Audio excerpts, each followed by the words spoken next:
process shown on this slide. Notice that the design does not move directly from concept to manufacturing. Instead, it passes through structured review gates. This is how professional engineering organizations prevent costly mistakes. The first major review is called Preliminary Design Review (PDR).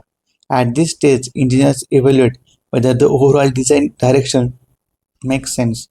The goal is not perfection, goal is a validation. Does the concept satisfy requirements? Are major risks identified? Are assumptions reasonable? Can the project realistically achieve its objectives? If significant exists, the design is revised before moving forward. Now look at the second stage. This is the critical design review, commonly known as CDR. By the end of design is much more mature. Detailed CAD model exists. Analysis have been completed.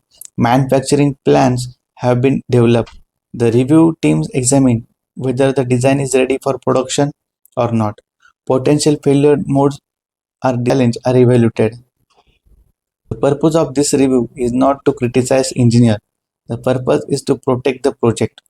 Many engineers' failure occurs because nobody challenged assumption early enough.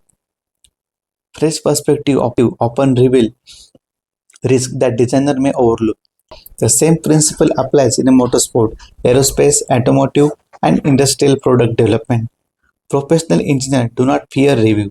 They welcome it because every issue discovered during the review is one less issue discovered during the test.